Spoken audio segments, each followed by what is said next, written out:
Hi, Robert Hartline here with the Sales Hustle Club call. Here we are once again with my special guest, Dave Florence from the Evolution of Dave, showing us the energy that we need to have in this wild world of sales.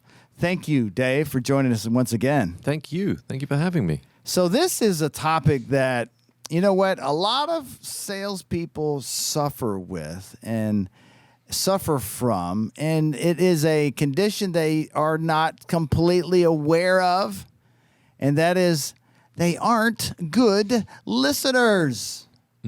And not listening absolutely will completely fumble a sales opportunity by just not using your ears, because it's so common.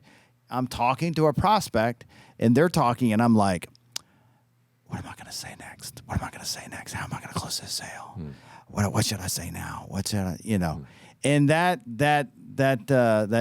talk track in my mind isn't helping that sale, is it? You can see it. Your client can see you're not listening. Your client can see that your mind is elsewhere. And they can tell you that because the next question that comes out of your mouth bears no relevance to what they've just said to you. And I remember this from my sales days, when my mind was elsewhere.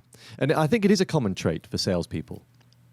A lot of salespeople aren't good at listening because what they're good at, the bit that they're really good at with sales is the drive, the excitement of the sale, of getting it across the line. So I was going to ask you actually what you perceive are the common traits in salespeople.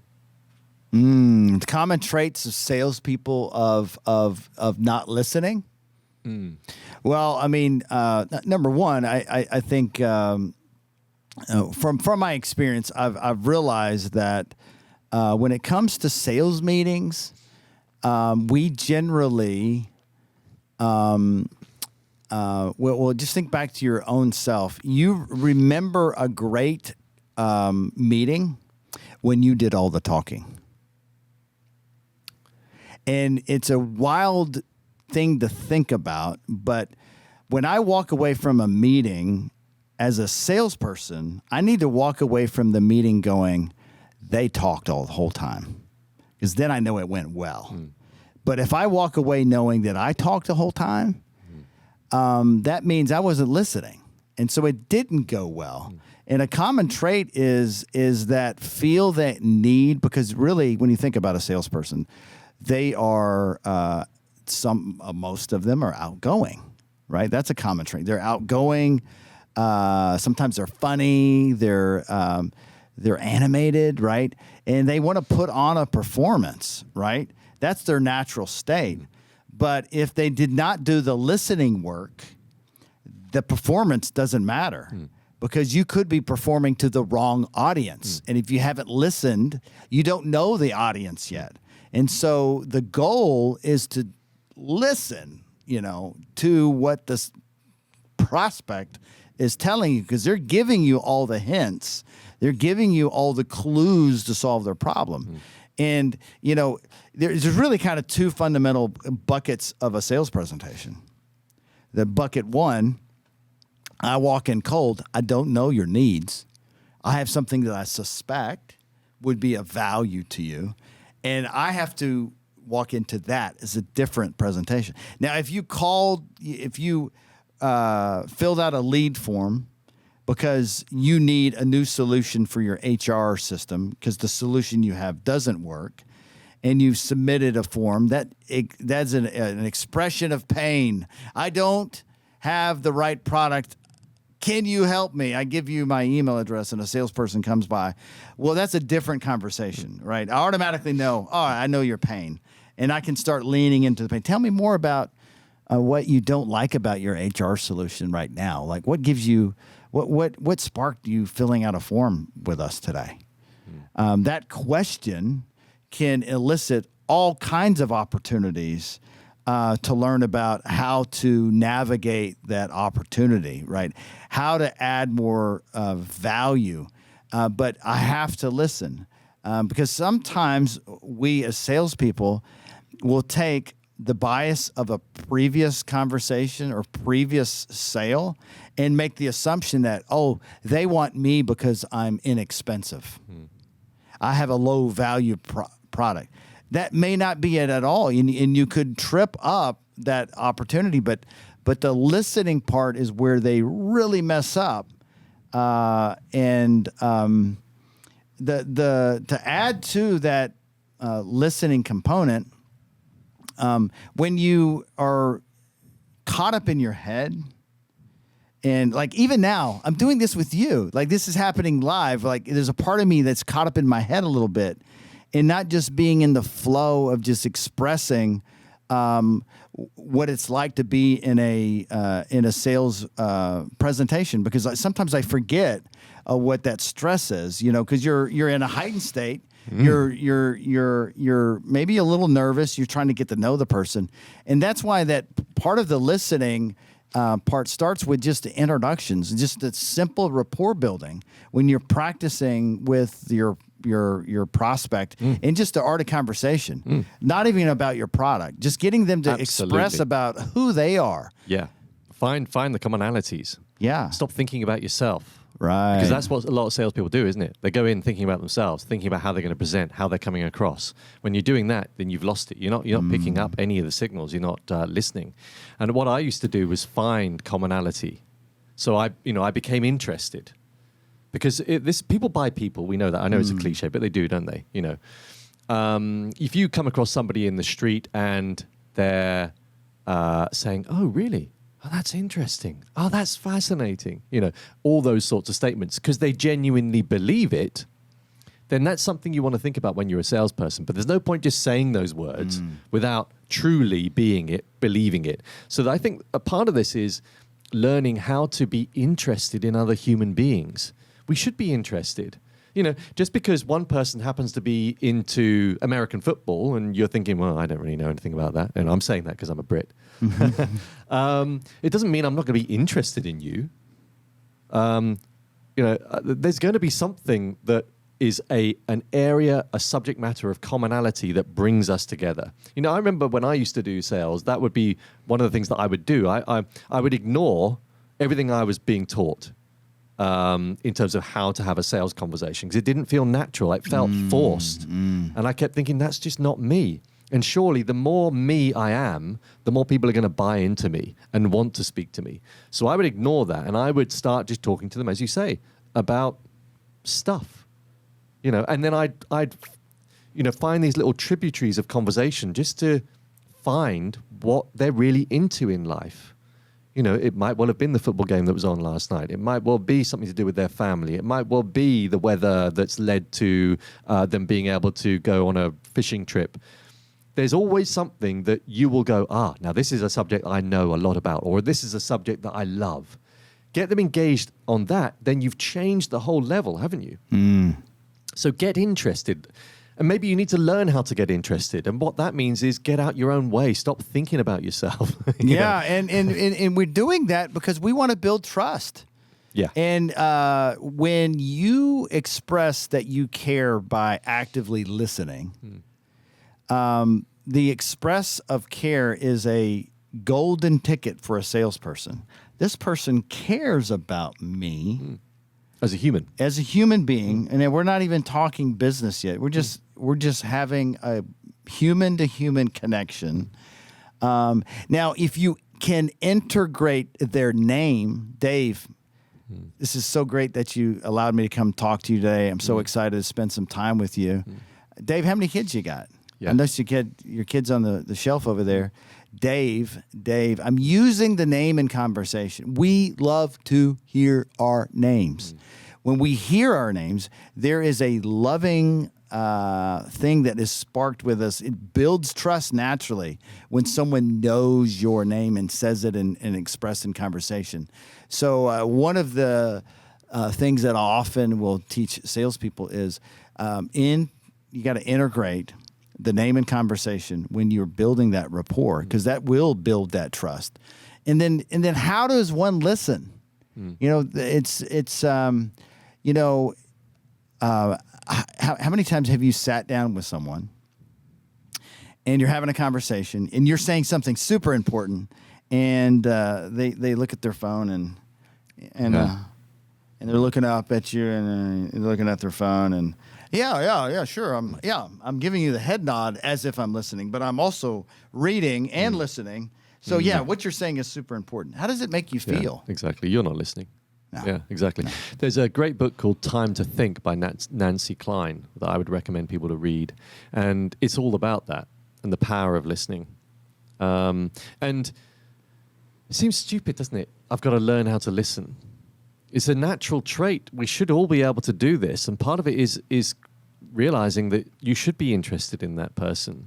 But there are some helpful tips, aren't there? Active listening tips, especially if you're doing a call online, a Zoom call. I have to remind myself of this when I'm doing Zoom sessions. When somebody else is speaking, I'm going, I'm nodding and sort of and I'm making sure my eyes widen. I'm going, I'm making noises and go, yeah, you're right. You're absolutely right.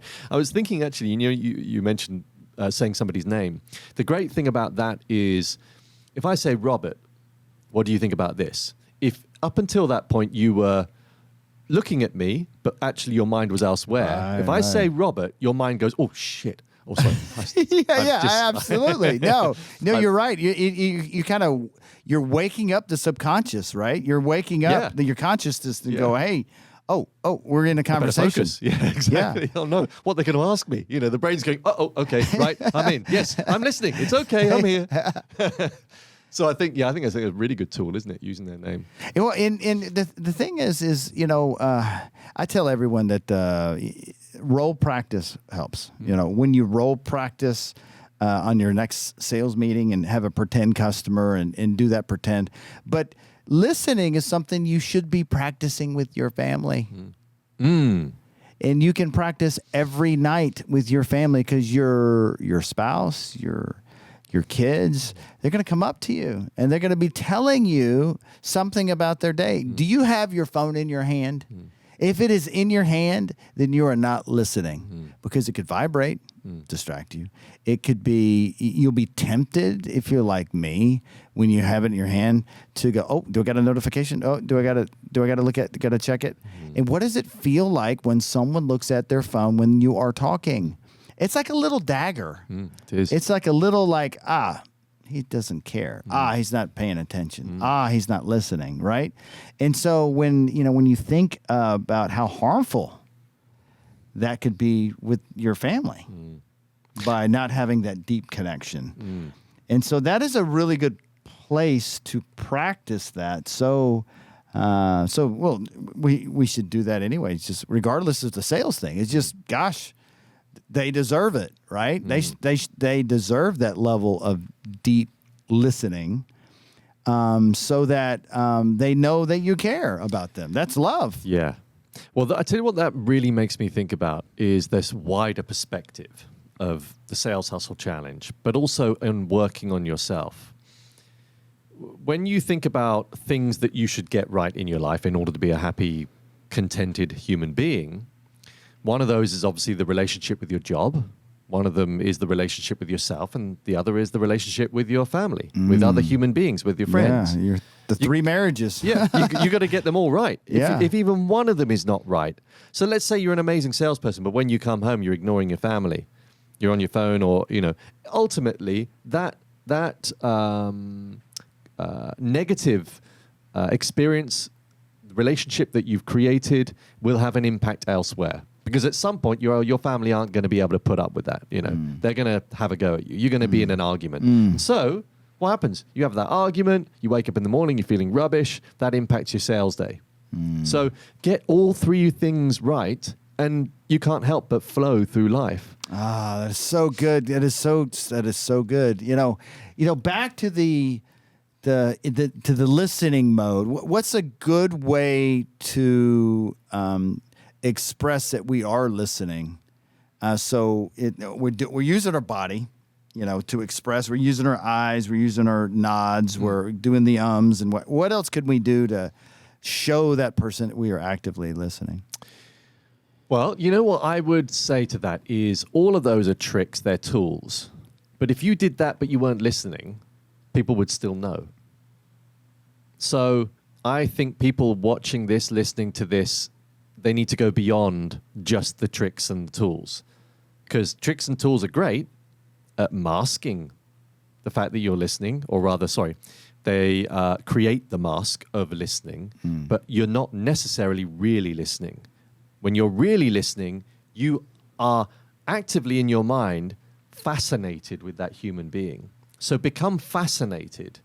And it could be right. It could be initially become fascinated with what they're wearing, or fascinated with their face.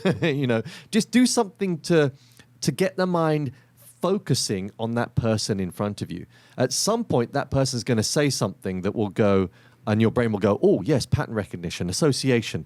I know about that." And at that point, you'll know when you're fascinated and you're really interested in that human being, and they will know because you'll go, "Yes." The way you respond to that statement will be, yes, of course. I know. You're right. You're absolutely right. I've been there. That's an amazing location. Beautiful scenery. You can see the lake, whatever it is, something that they've just said, you've become animated. But it's genuine. It's authentic. If you play the game of listening, you're not listening, and they'll know. Yeah. So, and where that also shows up too, in that heightened energy going up because they hit a topic. And in the sales world, if that topic is the pain point of why you are there, and they, this HR thing, man, it crashes every time I try to upload a spreadsheet that's more than 100 lines of code, and we got 150 people, and it's not loading right. Yeah, and how does that make you feel? Yeah, it's horrible. Yeah. And then you get them just, and I tell people a good listening tool to add to that is, it's okay to give a little bit of salt for that wound to sting a little bit more, like add more. So how does that affect your time? Is it because I know the payroll is due on 4:00 on Friday? Does that ever make you late home to get back with the kids? Because it's funny you should say that, because the daycare center is charging me extra for being late to pick up now. That's an added reason why your tool is so much better, because we're going to solve that, right? And obviously, we have to put salt in the wound of the things that we can solve. Yes, exactly. Yeah. So we don't want to have a false illusion that my solution is going to solve your pain. But when you respond to their conversation, that you are listening and you're adding to, you're doing the yes and. I think every salesperson should live in a yes and world. Yes and is a improv strategy on how to do improv, which is adding to, not saying, but, yeah, Dave, but we can't do this and that because, excuses, whatever. Yes, and just adding to the conversation. I think every salesperson should do some level of improv classes. I don't care where you live. There's someone in your town teaching improv. And you should do it because it's going to make you feel incredibly uncomfortable. In sales, we have to be comfortable with being uncomfortable. The practice of being uncomfortable is the beautiful thing about sales, because when you get that comfort and you're in that state of flow, the exhilaration, realizing the power that you have when you can make a sale happen out of thin air just by doing the right work and doing the active listening piece. Because in improv, the only way people are successful with improv is you got to listen to your partner, because they are giving you clues on how to set the scene. They're giving you clues to how to yes and that experience to add to it.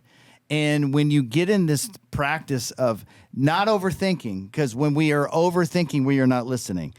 I learned this long ago through a breathwork instructor, and that is we cannot do two things at once.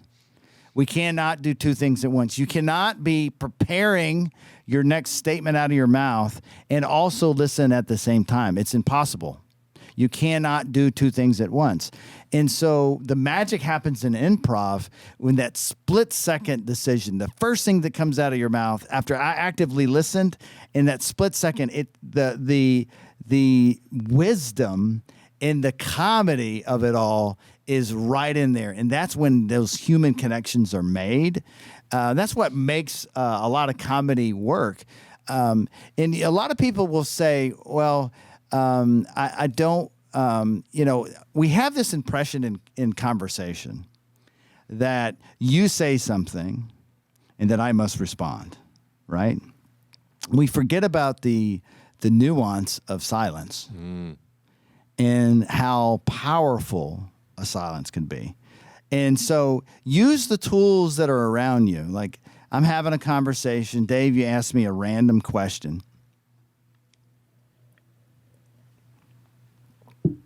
I just given myself an opportunity to think. That's a good time to think. I'm taking a drink of water. There's other things I could do. Hey, I'm hot. I could take off my coat, right? I could do an activity that gives me a little space and time, or maybe even just look at you. And I use this tool a lot when I hear obscene objections that are not logical. And so, and it's a crazy tactic. It will make you feel the most uncomfortable you've ever felt. But when you have someone give you a ridiculous well, I can't even get this right. Objection to a reason to buy your product, right? They'll give you something that's ridiculous. It's not even true. They'll state it, and I will just look at them. And then the real objection will arise. A lot of objections are there to make them feel good about being a human, not letting you down, right? But the truth is what I'm trying to get to as a salesperson. And the downside of getting super close and building great rapport with someone, the downside is they don't give you the truth sometimes. They will conjure up. Please you. Yeah, they're trying to. Maybe they're a people pleaser, right? A good people pleaser tool is I'll call you next week. No, there is no calling you next week. Like, we are deciding today whether this is the right fit for you, and we'll put it on the calendar when you're getting started. These are things that we learn as a seasoned salesperson. You kind of build up resiliency of being willing to step into the danger zone. Being willing to be quiet is really hard. But the moral of the story is we got to listen, right? And be aware that we don't have to have the answer, right? A person that asks me a question that I don't know the answer to, I often will seek more information so I can find out what the true reason for the question, which I want to get to the root of what we are talking about, not superficial what it could be. And a lot of it is asking those questions that get more intel from me to help me with my sales process, because I got to identify what your needs are. I got to identify what tools and resources I have in my briefcase that will solve those. But I need to find more.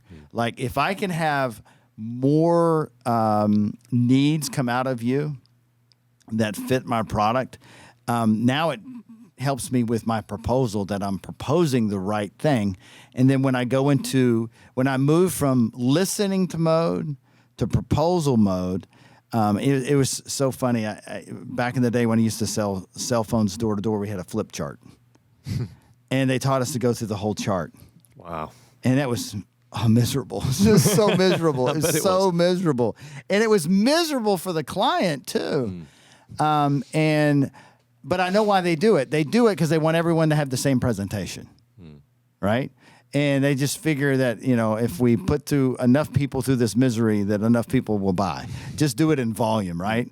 But the way to overcome that is ask the right questions, get to the heart of their pain point, right? And then offer a specific solution for that ailment and nothing more. Because I don't want to, and salespeople have this act of talking too much and keep overselling. When you've solved it and they've given you that positive feedback that you were ready to close, go for the close. Do not oversell it. Do not keep talking. It doesn't help. Yeah, that's interesting. And I guess therein lies a listening skill. Therein lies the listening skill. Now, what do you what helps with if you got that guy or gal who is sitting there going, man, I struggle listening. I struggle paying attention to people. What is that a sign of? Well, I would say part of that is a fear response. You mentioned something there which I thought was really interesting, and I totally agree with, around the pregnant pause, the silence. And getting comfortable with silence means you're getting comfortable with yourself, isn't it? Getting comfortable with who you are. And you're helping to remove the fear about how you're presenting yourself to others. So I think a lot of it is that, isn't it? It's the... most of us have a fear somewhere in our lives. We won't recognize it as fear. We'll just think it's something else. But if you keep probing further and further into what this means, why you're doing that, it will be all linked to some sort of fear. Typically, we all have fear somewhere. We just keep it bottled up. We think it's suppressed. So I think actually that's the key, getting to be comfortable with who you are. And that would be a good way to do it, wouldn't it? And, I think the other thing that just kind of occurred to me when it comes to why would someone have trouble listening is probably we have gotten so accustomed. The other day I walked by my son's bedroom. He's got his computer, and he's literally watching 2 YouTube videos at the same time. It's quite a skill. It's quite a skill, right? But I could see how in our aim to stay in constant entertainment mode, right? Constant distraction mode, that the listening skill would diminish to some regard. And that, this active being present in the moment and is a skill that we should probably work on. Yeah. If you find yourself in that state where you are struggling, I would be willing to bet you also struggle reading a book. Agreed. Years ago, I did the 75 Hard Challenge, and part of that was read 10 pages a day. And I had been reading in a while.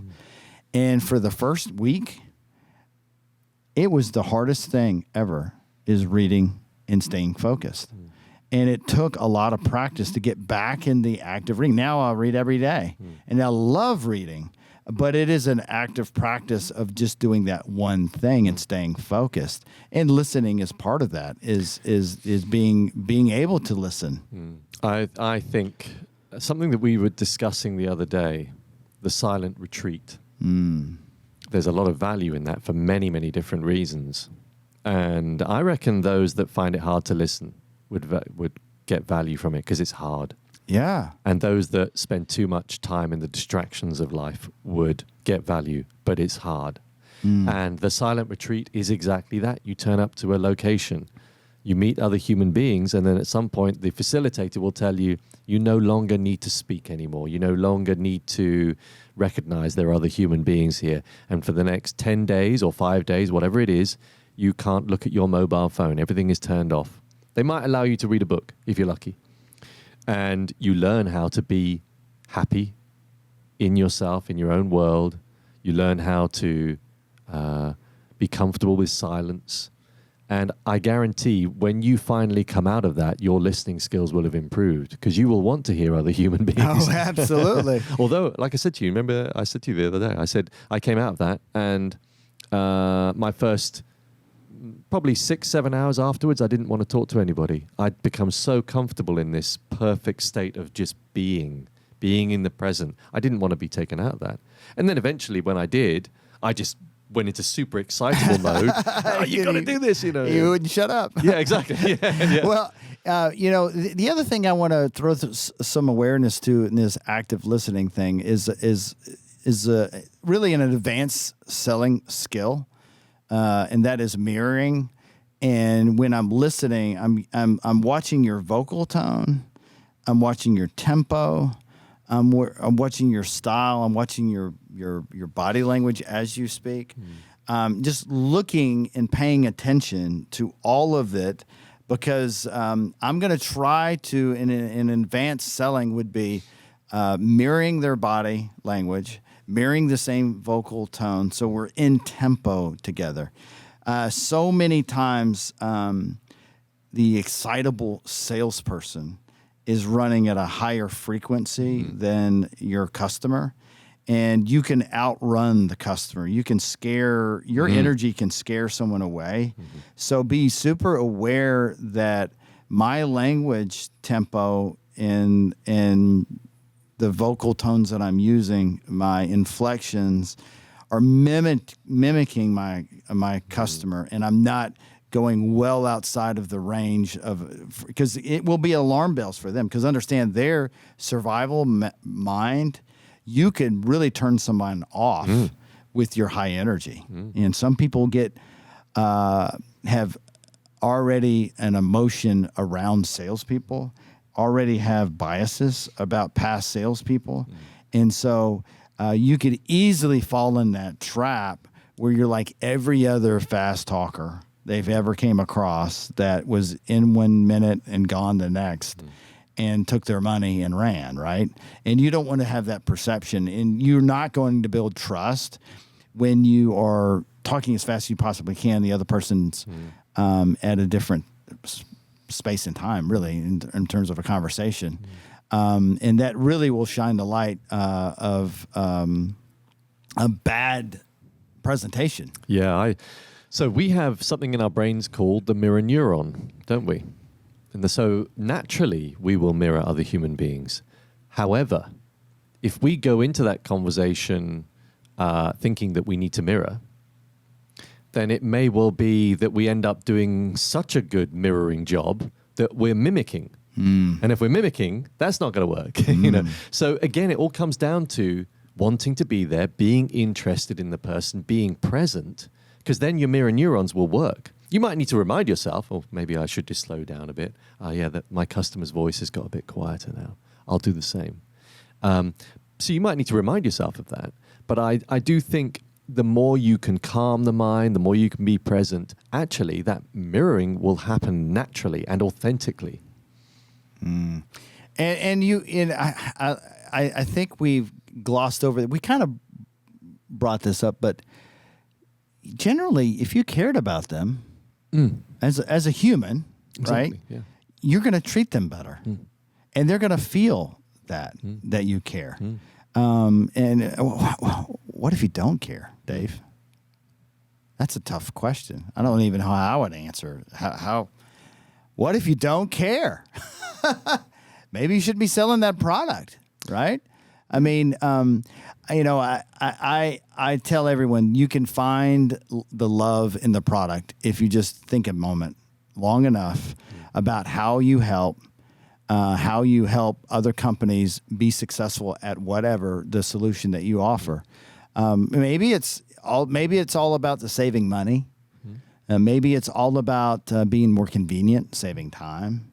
Efficiency, definitely. Efficiency. It could be the quality of the experience that helps many other people or helps their customers as well. So it could have a cascading effect by really leaning into an understanding of, number one, do you love yourself, right, in the work that you do, and finding the purpose in it. Because you can find purpose in any work that you do, whether it's selling something or it's as simply as removing rubbish from the alleyway and keeping a clean environment and taking stuff away that people no longer need. That has a lot of value and making a pretty place to live. Yeah, totally. So, Dave, thank you for joining us today. This is the Sales Hustle Challenge that we are talking about. It's a 60-day challenge. If you have not taken a moment, we have a 60-day challenge. It is set a goal for the next 60 days. Now, pick a vice that you're going to let go of. It is something that is not serving you. Maybe it's eating sugar. Maybe it's doomsday scrolling. Maybe it's watching negative news stories. Whatever that may seem to be taking the energy away from you, You're going to remove a vice, and you're going to add something good in your life. Maybe it's reading 10 pages a day. Maybe it's an active practice of walking every day. Maybe it's calling a friend every single day. Something that would be good for you. Now, you would only know what that is, so pick something good for you. The next thing is Dave has some audio experiences for daily intention setting with some breath work, with some meditation to really start your day on the right track. Last but not least, fill out a quick form to document what's working in your life so you can have a wonderful night and be ready for another day of selling. 60 days sales challenge. You can visit us at callproof.com/60-day challenge. Also, you can visit saleshustle.com. Thanks for watching and have a great sales week.